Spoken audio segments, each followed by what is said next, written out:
بسم الله الرحمن الرحيم رب اشرح لي صدري ويسر لي أمري واحلل عقدة من لساني يفقهوا قولي. الحمد لله وحده والصلاة والسلام على من لا نبي بعده وعلى آله وأصحابه الذين أوفوا عهدا. أما بعد فأعوذ بالله من الشيطان الرجيم. بسم الله الرحمن الرحيم. ما كان محمد أبا أحد من رجالكم ولكن رسول الله وخاتم النبيين وكان الله بكل شيء عليما. صدق الله العظيم وصدق رسوله النبي الكريم الأمين. إن الله وملائكته يصلون على النبي يا أيها الذين آمنوا صلوا عليه وسلموا تسليما. الصلاة والسلام عليك يا سيدي يا رسول الله وعلى آلك وأصحابك يا حبيب الله.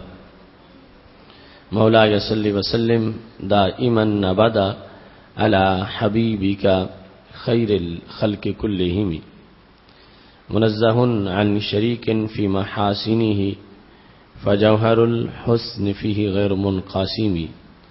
يا أكرم الخلق مالي من ألوذ به سواك عند حلول الحادث العممي.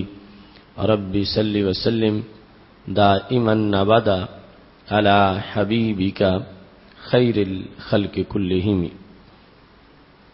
اللہ تبارک و تعالی جل جلالہ وعم نوالہ واتم برہانہ وعظم شانہ وجل ذکرہ وعز اسمہ کی حمد و ثنا اور حضور سرور کائنات مفخر موجودات زینت بزم کائنات دستگیر جہاں غم گسار زماں سید سروران حامی بے قسم قائد المرسلین خاتم النبیین احمد مجتبی جناب محمد مصطفیٰ صلی اللہ علیہ وآلہ وصحابہ وبارک وسلم کے دربار گوہر بار میں ہدیہ درود السلام عرض کرنے کے بعد وارثان منبر و محراب ارباب فکر و دانش نہایت ہی معزز و محتشم حضرات و خواتین، رب ذوالجلال کے فضل اور توفیق سے ادارہ صراط مستقیم پاکستان کے زیر اہتمام گوجرانوالا کی سرزمین پر بھٹی میرے جہال میں 16ویں سالانہ فہم دین کورس کے موقع پر آج ہماری گفتگو کا موضوع ہے آیت ختم نبوت کے معارف. میری دعا ہے خالق کائنات جل جلالہ ہم سب کو قرآن و سنت کا علم عطا فرمائے اور اس کے ابلاغ و تبلیغ کی توفیق عطا فرمائے اور عقیدہ ختم نبوت کو ہر طرف پھیلانے کی توفیق عطا فرمائے. عقیدہ ختم نبوت اجماعی عقائد میں سے ہے کہ رب ذوالجلال نے ہمارے آقا مولا حضرت محمد مصطفیٰ صلی اللہ علیہ وسلم کو آخری نبی بنایا ہے اور آپ کی دنیا میں جلوہ گری کے بعد کسی معنی میں کوئی نبی دنیا میں پیدا نہیں ہو سکتا، نہ کوئی ذلی نہ بروزی اور نہ ہی تشریعی اور نہ ہی غیر تشریعی، مطلقاً نبوت کا دروازہ آپ کی ذات گرامی پہ بند کر دیا گیا اور آپ زمانی طور پر آخری نبی ہیں.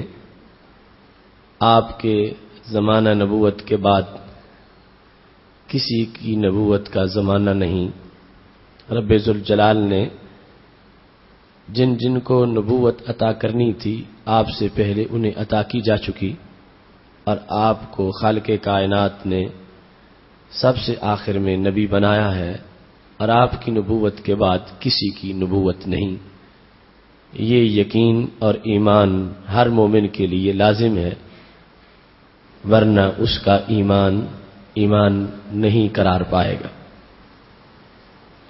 اس سلسلہ میں چونکہ فہم دین کورس پورے دین کے شعبہ جات کے موضوعات پر مشتمل ہوتا ہے، تو ہر سال فہم دین کا ایک موضوع ختم نبوت سے متعلق رکھا جاتا ہے۔ آپ نے یہاں جو یہ بٹی میرج ہال میں کورسز منعقد ہوئے، یہاں پر ختم نبوت کے متعدد موضوعات پہلے سماعت کیے ہیں۔ مثلا آیات ختم نبوت، جس میں قرآن مجید کی آیات پیش کی گئیں جن میں ختم نبوت کا مضمون موجود ہے۔ اس کے بعد احادیث ختم نبوت، جن کے اندر صرف اور صرف احادیث سے ختم نبوت کے مضمون کو بیان کیا گیا۔ ایسے ہی ختم نبوت اور قادیانی کفر، یہ موضوع بھی پہلے گزر چکا ہے، اور پھر گزشتہ سال تحفظ ختم نبوت میں علماء اہل سنت کا کردار۔ آج اسی سلسلہ میں ہماری گفتگو کا موضوع ہے آیت ختم نبوت کے معارف۔ آج 7 ستمبر کا تاریخی دن ہے۔ 1974 میں 7 ستمبر کو پاکستان کی تاریخ کا ایک ایسا روشن دن تھا جس میں رسول اللہ صلی اللہ علیہ وسلم کی ناموس پہ پہرا دیتے ہوئے پاکستان کی قومی اسمبلی نے 4:35 پر ایک قرارداد منظور کی، جس میں قادیانیوں کو غیر مسلم قرار دیا گیا۔ اس لحاظ سے آج اپنے دیش کے اس تاریخی دن میں، جسے ہم یوم ختم نبوت سے تعبیر کرتے ہیں، ختم نبوت کے موضوع پر بات کی جا رہی ہے، اور ختم نبوت کے اسرار و رموز کو بیان کیا جا رہا ہے۔ یقیناً آج کا دن وہ روشن دن تھا کہ جب پاکستان میں تحریک ختم نبوت کے شہداء کا خون رنگ لا رہا تھا، اور قائد اہل سنت امام برحق حضرت علامہ شاہ احمد نورانی صدیقی رحمہ اللہ تعالی اور دیگر اکابرین اہل سنت کی کوششوں سے اسمبلی کے فلور پر ختم نبوت کے مسئلہ پر پاکستان کو، پاکستانی عوام کو اور پاکستان کے رہنماؤں کو ایک ایسا تاریخی کردار ادا کرنے کا موقع ملا جس کی بنیاد پر پوری امت میں اس عہد کے عظیم لوگوں میں اور عظیم کرداروں میں اس کردار کو شمار کیا جاتا ہے۔ سید عالم نور مجسم شفیع معظم صلی اللہ علیہ وسلم کی ختم نبوت کا مضمون، جیسا کہ آپ نے آیات ختم نبوت کی شکل میں سماعت کیا، اور اس مضمون میں میں نے یہ بیان کیا تھا کہ قرآن مجید کی الحمد سے لے کر والناس تک ہر آیت سے ہی ختم نبوت کا مضمون ثابت۔ کوئی ایک آیت بھی ایسی نہیں کہ جس میں ختم نبوت کا بیان نہ ہو، لیکن بطور خاص یہ آیہ کریمہ جو کہ میں نے آپ کے سامنے تلاوت کی، ما کان محمد ابا احد من رجالکم ولکن رسول اللہ وخاتم النبیین وکان اللہ بکل شیء علیما، جو سورہ احزاب کی آیت نمبر 40 ہے، اس کو بطور خاص ختم نبوت کے مضمون کے لحاظ سے بیان کیا جاتا ہے، اور رب ذوالجلال نے جامع اسلوب کے ساتھ کئی وجوہ سے یہاں پر ختم نبوت کو بیان کیا ہے۔ آج کی گفتگو کا موضوع یہ آیت کریمہ ہے، اور اس میں جو اسرار و رموز، معارف اور مفاہیم ہیں، ان کا اس محدود اور مختصر سے وقت میں بیان کرنا ہمیں مقصود ہے۔ رب ذوالجلال ارشاد فرماتا ہے، حضرت محمد مصطفیٰ صلی اللہ علیہ وسلم تم میں سے تمہارے کسی مرد کے باپ نہیں ہیں، لیکن اللہ کے رسول ہیں اور سب نبیوں میں پچھلے ہیں۔ وَكَانَ اللَّهُ بِكُلِّ شَيْءٍ عَلِيمًا، اور اللہ تبارک و تعالی ہر شے کا علم رکھنے والا ہے۔ تو یہاں پر بلیغ طریقے سے رب ذوالجلال نے ختم نبوت کو بیان کیا کہ زیادہ سے زیادہ جو امکان ہو سکتا تھا رسول اللہ صلی اللہ علیہ وسلم کے بعد نبی ہونے کا، تو آپ کے کسی فرزند کے بارے میں احتمال ہو سکتا تھا۔ تو خالق کائنات جل جلالہ نے فرمایا، جب وہ تم میں سے کسی مرد کے باپ ہی نہیں ہیں، ان کے بعد جب ان کا کوئی بیٹا اس کے نبی ہونے کا کوئی احتمال نہیں ہے، تو پھر اور کسی کے نبی ہونے کا کوئی احتمال کیسے ہو سکتا ہے؟ تو خالق کائنات جل جلالہ نے فرمایا، وَكَانَ اللَّهُ بِكُلِّ شَيْءٍ عَلِيمًا، یہ کوئی حادثاتی یا بعد کا فیصلہ نہیں ہے، ازل سے اللہ نے یہ طے کیا ہوا ہے کہ تمام انبیاء کرام علیہ السلام کے آخر میں حضرت محمد مصطفیٰ صلی اللہ علیہ وسلم کو بھیجا جائے گا، اور آپ کے بعد کوئی نبی پیدا نہیں کیا جائے گا۔ اس مقام پر جو آیہ کریمہ کے آغاز میں رب ذوالجلال نے لفظ محمد استعمال کیا ہے، یہ بطور خود ختم نبوت کی دلیل ہے، چونکہ خالق کائنات جل جلالہ نے 1,24,000 کم و بیش جو پیغمبر ہیں، ان میں سے کسی کا نام ہمارے آقا صلی اللہ علیہ وسلم کے نام کے علاوہ حمد سے مشتق نہیں کیا۔ آپ ہی کا نام محمد ہے، آپ ہی کا نام احمد ہے، آپ ہی حامد و محمود ہیں۔ حمد کے لفظ سے مشتق کر کے کوئی نام کسی پیغمبر کا رکھا جاتا، ایسا کبھی بھی نہیں ہوا، اور صرف رسول اللہ صلی اللہ علیہ وسلم کو یہ شان دی گئی، اور خالق کائنات جل جلالہ نے آپ کا نام محمد رکھا۔ اور حضرت عبد المطلب رضی اللہ تعالی عنہ کو جب اس چیز کا الہام کیا گیا اور انہوں نے رسول اللہ صلی اللہ علیہ وسلم کا نام محمد تجویز کیا، تو اس پر اس وقت کے کچھ لوگوں کو تعجب تھا۔ انہوں نے حضرت عبد المطلب رضی اللہ تعالی عنہ سے اس بات کا سوال کیا، اور کہا گیا، لما سمیت محمد، کہ تم نے ان کا نام محمد کیوں رکھا؟ ولیس من اسماء آبائک ولا قومک، جبکہ تمہاری پوری قوم میں کسی کا یہ نام نہیں، اور نہ ہی آباء و اجداد میں کسی کا نام ہے۔ اور اس وقت کا جو عرب رواج تھا، اس میں پوتوں کے نام دادوں کے نام پہ یا اپنے پہلے سلسلہ نسب میں جو لوگ ہوتے تھے بچوں کے نام رکھے جاتے تھے۔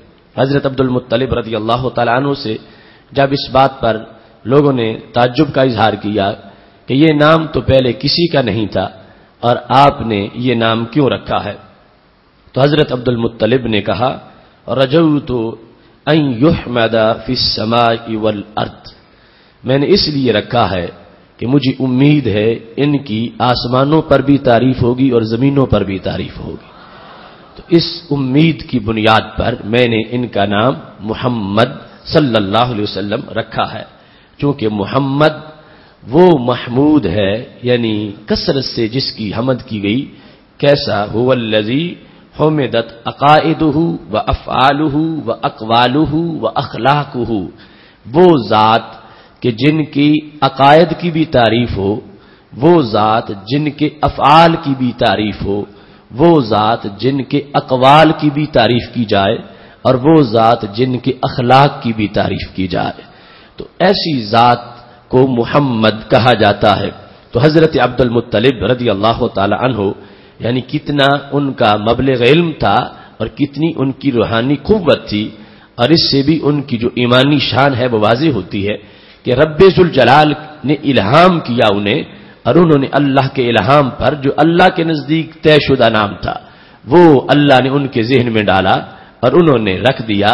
اور اس وقت بھی ان کا یہ عقیدہ تھا کہ میں جن کا یہ نام رکھ رہا ہوں، رجوت ان یحمد فی السماء والارض، زمین میں ایک گھرانہ ہی ان کی تعریف نہیں کرے گا، زمین میں ایک علاقہ ہی ان کی تعریف نہیں کرے گا، بلکہ ساری زمینوں کے لوگ ان کی تعریف کریں گے، اور صرف زمین پر ہی نہیں آسمانوں پر بھی ان کی تعریف کی جائے گی۔ اس واسطے میں نے اپنے پوتے کا نام محمد صلی اللہ علیہ وسلم رکھا ہے۔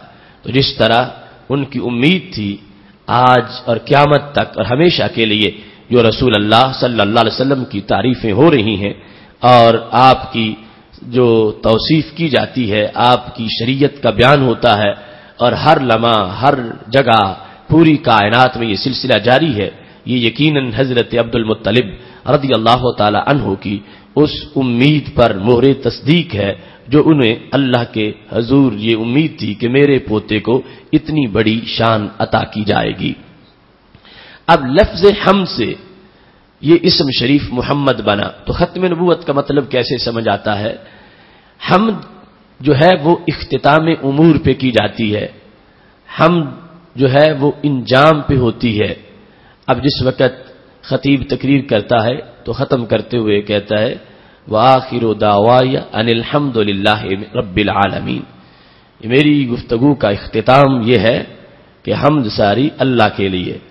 قرآن مجید برہان رشید میں رب ذوالجلال نے جہاں اہل جنت کا ذکر کیا فرمایا وآخر دعواہم ان الحمد للہ رب العالمین، ان کی آخری بات یہ ہے کہ حمد ساری اللہ کے لیے۔ تو حمد ایسی چیز ہے جس کا تعلق آغاز سے بھی ہے، اختتام سے بھی ہے۔ اچھے کام کا آغاز بھی حمد سے ہوتا ہے اور اختتام بھی حمد پر ہوتا ہے۔ تو اس بنیاد پر لفظ محمد صلی اللہ علیہ وسلم جو ہمارے آقا صلی اللہ علیہ وسلم کا نام رکھا گیا، تو اس نام میں ہی یہ خبر دے دی گئی کہ آپ کے سوا کسی نبی کا یہ نام نہیں رکھا گیا، چونکہ حمد والی ذات وہ ہے جو سب سے آخر میں ہوگی، چونکہ باقی انبیاء کرام علیہ السلام ختم نبوت کا تاج پہن کے نہیں آئے، اور یہ وہ شخصیت ہیں جنہیں رب ذوالجلال نے ختم نبوت کا تاج پہنایا ہے۔ اور حمد اختتام پر ہوتی ہے، اور حمد جو ہے وہ کسی سلسلے کے مکمل ہو جانے پر ہوتی ہے۔ حمد بطور مہر کسی اچھے سلسلے پر لگائی جاتی ہے کہ یہ اچھا سلسلہ اللہ کی تعریف پہ مکمل ہو رہا ہے۔ تو خالق کائنات جل جلالہ نے جو نبوت کا سلسلہ شروع کیا کہ جو انسانیت کو بلندیوں تک پہنچانے کا ایک سلسلہ تھا، جو وحی کے ذریعے لوگوں کی رہنمائی کا ایک سلسلہ تھا، جو لوگوں کے سیرت و کردار کی تعمیر کا ایک سلسلہ تھا، اس سلسلے کو رب ذوالجلال نے جب اختتام کی طرف پہنچایا تو اب لفظ محمد صلی اللہ علیہ وسلم کو ظاہر کیا، جو کئی صدیوں سے اللہ نے لوگوں کے ذہن سے اس کو چھپا رکھا تھا۔ اور انبیاء کرام علیہ السلام، ان کی اولادیں، ان کے رشتہ دار اور عام لوگ نام رکھتے وقت بڑے نام رکھتے رہے، مگر اس نام تک ان کی سوچ نہیں جا سکی، کیونکہ خالق کائنات جل جلالہ نے ختم نبوت والا نام اپنے خاتم النبیین محبوب کے لیے رکھا ہوا تھا۔ تو اس بنیاد پر سید عالم نور مجسم شفیع معظم صلی اللہ علیہ وسلم کا اسم شریف جو اس آیت ختم نبوت میں استعمال کیا گیا ہے، یہ نام اس پر دلالت کرتا ہے کہ رب ذوالجلال نے نام والی ذات کو ختم نبوت کا تاج پہنایا ہے۔ اور پھر یہاں ہی اس اپنی مسئلہ کی تشریح کو بھی ذہن میں رکھیے، جو ہمارا عقیدہ ہے کہ رب ذوالجلال نے ہمارے آقا صلی اللہ علیہ وسلم کے نور کو سب سے پہلے پیدا کیا، اور پھر کائنات بنی اور نبوت کا سلسلہ شروع ہوا، اور پھر سارے نبیوں کے آخر میں رب ذوالجلال نے آپ کو بھیجا۔ تو وہ جو نور سے آغاز تھا وہ بھی اس بات کی دلیل ہے کہ حمد ابتدا میں بھی ہوتی ہے اور حمد انتہا میں بھی ہوتی ہے۔ لہذا خالق کائنات جل جلالہ نے جب تخلیق اور آفرینش کا سلسلہ شروع کیا اور اس کائنات میں سب سے پہلی چیز کو بنایا تو وہ نور بھی حمد کا نور تھا، وہ نور بھی احمد کا نور تھا، اور وہ نور بھی حضرت محمد مصطفیٰ صلی اللہ علیہ وسلم کا نور تھا۔ اس نور سے کہ جس کے لیے اللہ نے لفظ حمد سے اسماء مشتق کر کے ان کو عطا فرمائے ہیں، خالق کائنات جل جلالہ نے آغاز بھی اسی سے کیا ہے اور نبوت کے سلسلے کو پھر اسی پر اختتام تک بھی پہنچایا ہے، اور کائنات کی تخلیق کا آغاز بھی اس نور اور حمد سے کیا ہے۔ اس بنیاد پر سید عالم نور مجسم شفیع معظم صلی اللہ علیہ وسلم کی یہ شان ہے، نگاہ عشق و مستی میں وہی اول، وہی آخر، وہی قرآن، وہی فرقان، وہی یاسین، وہی طٰہٰ کہ خالق کائنات جل جلالہ نے ہمہ جہت عظمت آپ کو عطا فرمائی ہے۔ اب یہاں پر کہا گیا ما کان محمد ابا احد من رجالکم، حضرت محمد مصطفیٰ صلی اللہ علیہ وسلم تمہارے رجال میں سے کسی کے باپ نہیں ہیں۔ رجال رجل کی جمع ہے اور رجل مرد کو کہا جاتا ہے، تو یہاں پر یہ سوال پیدا ہوتا ہے کہ سید عالم نور مجسم شفیع معظم صلی اللہ علیہ وسلم کے صاحبزادگان وہ قاسم و طیب و طاہر ابراہیم علیہم السلام و رضوان جب وہ موجود ہیں تو پھر یہ کیسے کہا جا رہا ہے کہ وہ تم میں سے کسی کے، تمہارے مردوں میں سے کسی کے باپ نہیں ہیں، جبکہ رسول اللہ صلی اللہ علیہ وسلم کے اپنے صاحبزادگان میں اور پھر حضرت امام حسن اور حضرت امام حسین رضی اللہ تعالی عنہما کے لیے بھی نبی علیہ السلام نے خود بیٹے کا لفظ استعمال کیا۔ مثال کے طور پر حضرت امام حسن رضی اللہ تعالی عنہ کو اپنے ساتھ ممبر پہ بٹھایا ہوا تھا، فرمایا ان ابنی ھذا سید، میرا یہ بیٹا سرداروں والے کام کرے گا، یہ سردار بیٹا ہے۔ تو اب اس طرح ابن کا لفظ ان کے بارے میں بھی بولا، اور خود رسول اللہ صلی اللہ علیہ وسلم کے اپنے صاحبزادگان بھی ہیں۔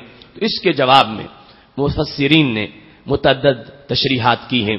سب سے پہلی بات تو یہ ہے کہ رجل مذکر اور بالغ کو کہا جاتا ہے، اور یہ رسول اللہ صلی اللہ علیہ وسلم کے جو صاحبزادگان ہیں اور حقیقی اولاد کی جو بات ہو رہی ہے اس کی بنیاد پر ان تک بات محدود ہوگی، اور ان میں سے کوئی بھی ایسا نہیں تھا کہ جو بلوغ کی عمر تک پہنچا ہو، اس سے پہلے ہی ان کا وصال ہو گیا تھا، تو اس بنیاد پر ان کے لحاظ سے اعتراض نہیں ہو سکتا۔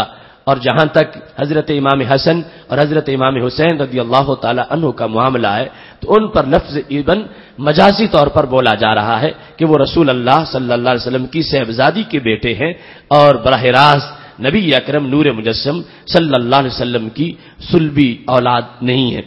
اور ساتھ دوسرا جواب، چونکہ قرآن مجید برہان رشید میں جو آیات وراثت ہیں وہاں بچے پر بھی رجل کا لفظ بولا گیا ہے، یعنی جو بالکل چھوٹی عمر کا ہے اسے بھی رجل کہا گیا ہے۔ تو پھر مفسرین نے کہا کہ مطلب یہ تھا کہ جب آیت کا نزول ہو رہا تھا تو اس وقت سید عالم نور مجسم شفیع معظم صلی اللہ علیہ وسلم کی یعنی نرینہ اولاد چھوٹی عمر کی بھی موجود نہیں تھی، اور خالق کائنات جل جلالہ یہ فرما رہا تھا کہ تم میں سے یہ کسی مرد کے باپ نہیں ہیں، خواہ وہ چھوٹی عمر کا ہی ہو، یہ اللہ کے رسول۔ لیکن سب سے زیادہ واضح جواب یہ ہے کہ اصل میں یہاں پر معاملہ یہ تھا کہ جس وقت سید عالم نور مجسم شفیع معظم صلی اللہ علیہ وسلم نے حضرت سیدہ زینب رضی اللہ تعالی عنہا سے شادی کی تو حضرت سیدہ زینب رضی اللہ تعالی عنہا کا جو پہلے نکاح تھا وہ حضرت زید بن حارثہ رضی اللہ تعالی عنہ سے تھا، اور حضرت زید بن حارثہ نبی علیہ الصلوۃ والسلام کے منہ بولے بیٹے تھے۔ اب جس وقت حضرت زینب جو حضرت زید سے فارغ ہو چکی تھیں، رسول اللہ صلی اللہ علیہ وسلم نے ان سے عقد نکاح کیا تو کچھ لوگوں نے جو اس وقت شر پھیلانے والے تھے انہوں نے کہا دیکھو انہوں نے اپنے بیٹے کی بیوی سے شادی کر لی ہے اور اپنے بیٹے کی بیوی سے تو شادی جائز نہیں ہے۔ تو خالق کائنات جل جلالہ نے اس موقع پر ان کے اس اعتراض کا جواب دینے کے لیے بھی اس آیت کو نازل کیا، ما کان محمد ابا احد من رجالکم، فرمایا تمہارے رجال میں سے یہ کسی کے باپ نہیں ہے۔ وہ زید بن حارثہ وہ ان کے بیٹے نہیں ہیں کہ ان کے لحاظ سے کہ تم جو حقیقی بیٹے کے احکام ہوتے ہیں وہ لگاتے ہوئے یہ کہہ دو کہ اب بیٹے کی بیوی باپ پہ حرام ہوتی ہے، تو وہ صلبی بیٹا جو ہوتا ہے اس کے لحاظ سے معاملہ ہے. یہ زید بن محمد نہیں ہے، یہ تو زید بن حارثہ ہے. تو سید عالم نور مجسم شفیع معظم صلی اللہ علیہ وسلم کا عقد نکاح حضرت زینب رضی اللہ تعالی عنہا سے جو ہوا، اور اس کے لحاظ سے جو لوگوں نے اعتراض کیا، تو اب لفظ رجل جو بولا جا رہا ہے تو اس بات کو واضح کرنے کے لیے کہ حضرت زید بن حارثہ جو تمہارے مردوں میں سے ایک مرد ہیں، وہ رسول اللہ صلی اللہ علیہ وسلم کے بیٹے نہیں ہیں کہ تم ان کے لحاظ سے کوئی اعتراض کر سکو، چونکہ یہ وہ ذات ہیں جو تمہارے مردوں میں سے کسی کے باپ نہیں ہیں لیکن یہ اللہ کے رسول ہیں. اب یہ مختصر سی وضاحت جو آیت کریمہ کے آغاز میں کی گئی، اس میں اب اس بات کو سمجھنا ازحد لازم ہے کہ آخر ان دو چیزوں کا آپس میں ربط کیا ہے جن کو اللہ آپس میں مربوط کر کے بیان کر رہا ہے. ایک چیز کی نفی کی جا رہی ہے، دوسری کا اس بات کیا جا رہا ہے. ما کان محمد ابا احد من رجالکم، وہ تمہارے رجال میں سے کسی کے باپ نہیں ہیں، ولیکن رسول اللہ، لیکن رسول ہیں. لیکن سے پہلے نفی ہے، لیکن کے بعد اس بات ہے. نفی ہے باپ ہونے کی، اس بات ہے رسول ہونے کا کہ وہ تمہارے مردوں میں سے کسی کے باپ نہیں ہیں لیکن رسول ہیں. آخر ان دو چیزوں کا آپس میں ربط کیا ہے؟ چونکہ لیکن کے ساتھ یہ عربی زبان میں جو اس کو استعمال کیا جاتا ہے تو استدراک کے لیے ہوتا ہے. اردو میں بھی ہم استعمال کرتے ہیں، پنجابی میں بھی کرتے ہیں.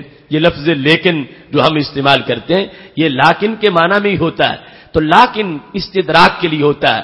استدراک کا لفظ اگر کسی کو نہ بھی آتا ہو، اس کا مطلب نہ بھی آتا ہو، مگر پھر بھی وہ لیکن کا استعمال اردو میں بھی اسی مطلب کے لیے کرتا ہے. استدراک کیا ہوتا ہے کہ جو کلام کیا اس سے مخاطب کے ذہن میں ایک وام ابھر سکتا ہے، اس وام کو رد کرنے کے لیے لیکن کو استعمال کر کے بعد والی بات کی جاتی ہے. جس وقت دو انسان ہر پروگرام میں اکٹھے آتے ہیں اور تمہیں پتا چل جائے کہ وہ ان میں سے ایک نہیں آیا تو فوراً ذہن میں آئے گا پھر دوسرا بھی نہیں آیا ہوگا، کیونکہ وہ ان دونوں نے اکٹھے ہی آنا تھا. تو اب آ کر کہیں گے آپ زید نہیں آیا لیکن عمر آیا ہے.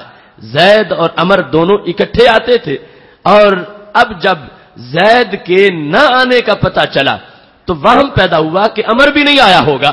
تو آپ اس طرح آپ جب خبر دے رہے تھے کہ زید نہیں آیا، لوگوں نے سمجھا جو زید نہیں آیا تو پھر عمر بھی نہیں آیا ہوگا.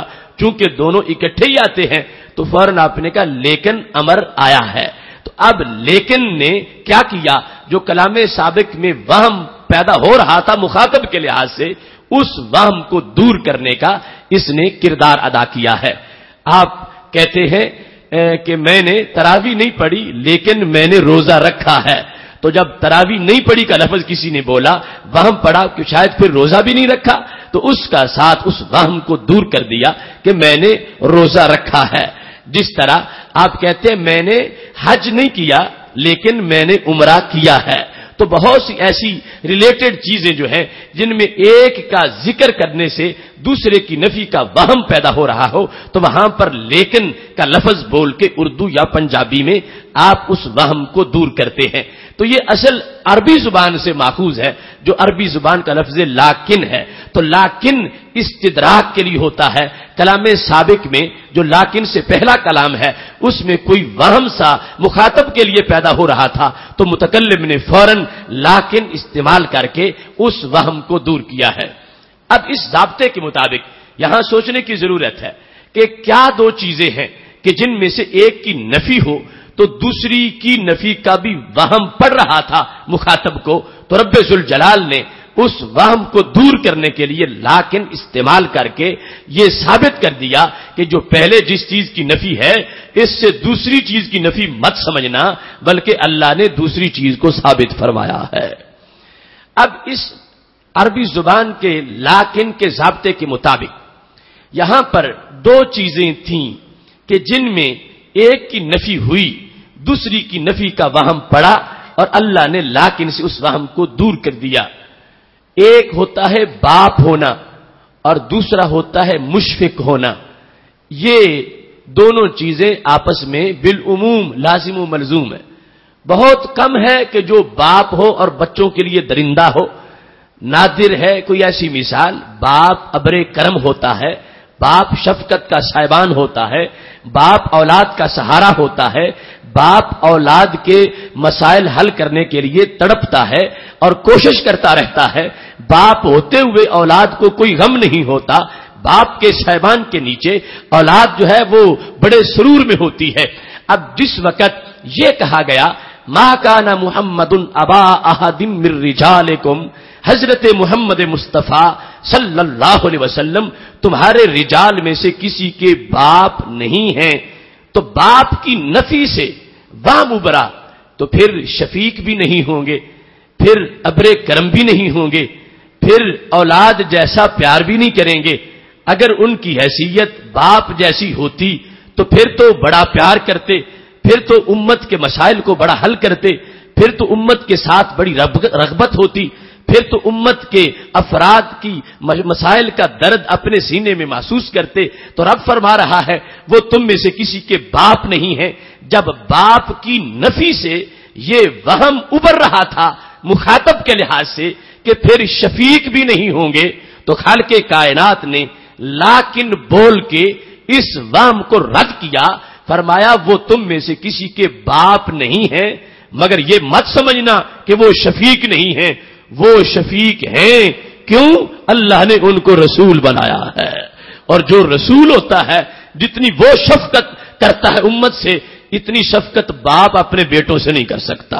اب لیکن کا استعمال کر کے وہ جو شفقت اور محبت اور کرم کی نفی کا وام ہو سکتا تھا مخاطب کو, رب ذوالجلال نے اس وام کو دور کر دیا اور ابلغ طریقے سے دور فرمایا. اس واسطے کہ ایک ہے سمپل شفیق ہونا اور ایک ہے رب کا نبی ہونا. عام شفیق جو ہے اس میں کئی لحاظ سے ایک محدود صورتحال ہے, اور نبی کی شفقت جو ہے وہ کئی لحاظ سے اس میں ترقی ہے. عام انسان جو کسی پر شفیق ہے تو اس کی شفقت کا دروازہ تب کھلے گا جب اسے جا کے درخواست پیش کی جائے گی کہ میرا یہ مسئلہ ہے, میری یہ مدد کرو, میرے ساتھ یہ تعاون کرو. آگے اگر اس کے دل میں رحم و کرم ہے تو وہ تعاون کرے گا, ورنہ تعاون نہیں ہوگا. پہلے جا کے اسے بتانا پڑے گا, اس کا دروازہ کھٹکھٹانا پڑے گا, اس کے سامنے درخواست پیش کرنی پڑے گی. مگر جو نبی ہیں ان کی شان یہ ہے فریاد امتی جو کرے حال زار میں, ممکن نہیں کہ خیر بشر کو خبر نہ ہو. یہ اپنے گھر میں بیٹھا جہاں تڑپتا ہے اس کا وہ کرب اللہ کے پیغمبر کو محسوس ہوتا ہے. یہاں پر جا کر دستک دے کر بتانے کی بھی ضرورت نہیں پڑتی, بلکہ وہ پہلے ہی رب کے دیے ہوئے علم سے جان لیتے ہیں. لہذا ایک وہ شفیق ہے کہ جس کو جا کے درخواست دے تو شفقت کرتا ہے, دوسرا وہ شفیق ہے جو پوچھے بغیر ہی ابر کرم برسا دیتا ہے. تو خالق کائنات جل جلالہ نے فرمایا ولیکن رسول اللہ, وہ صرف شفیق نہیں, وہ تو رب کے رسول ہیں کہ جنہیں فریاد کرو گے پھر بھی عطا کر دیں گے, فریاد نہیں کرو گے تمہیں گھر بیٹھے ہی تمہاری جھولی کو بھر دیں گے. دوسرے نمبر پر ایک ہے وہ شفیق کہ جس کو بتایا گیا اور آگے پھر اس کے محدود سورسز ہیں جن کی بنیاد پر وہ آگے اپنی طرف سے نوازشات کرے گا. وہ دنیا کا کتنا ہی بڑا بادشاہ کیوں نہ ہو, وہ حاتم طائی کیوں نہ ہو, وہ دیتے وقت اس کو یہ فکر ہوگی کہ کسی اور کو بھی دینا ہے, یہ میرا ختم نہ ہو جائے. اور شفقت کرتے وقت وہ محدود شفقت کرے گا چونکہ وہ اپنے گھر اور اپنے خزانے کے لحاظ سے دے رہا ہے.